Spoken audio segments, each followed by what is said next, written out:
Carte postale fête son jubilé. C'est en effet en 1906 que la première ligne de cars postaux a été mise en service entre Berne, Wohlen et Dettligen. En Valais, c'est au Simplon que les cars ont fait leur apparition. Une arrivée d'autant plus mythique que cette ligne était la première qui franchissait les cols alpins avec les fameux klaxons à 3 tons. Aujourd'hui, 100 ans plus tard, Carte postale suisse est devenu le principal transporteur de passagers sur les routes suisses avec plus de 100 millions de voyageurs. Et conduire des cars postaux, c'est parfois une passion qui se transmet de père en fils. Concessionnaire dans le Val d'Anniviers depuis de longues décennies, la famille Épinay symbolise parfaitement cet amour pour les bus jaunes. Blaise Crabiolini et Goretti Albasini ont rencontré cette lignée de chauffeurs heureux avec plusieurs millions de kilomètres à leur actif.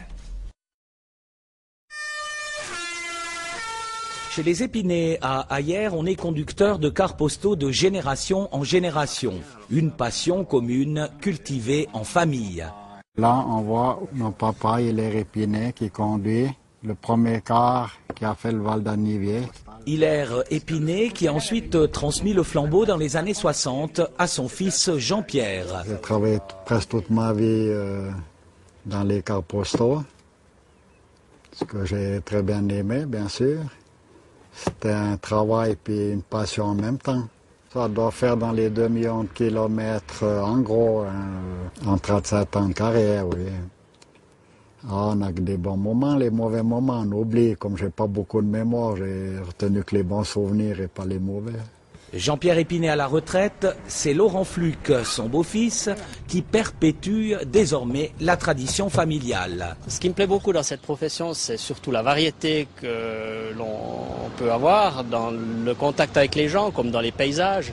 Autant de rouler l'hiver que de rouler l'été, et puis de voir des endroits tellement différents, tout en restant dans notre vallée.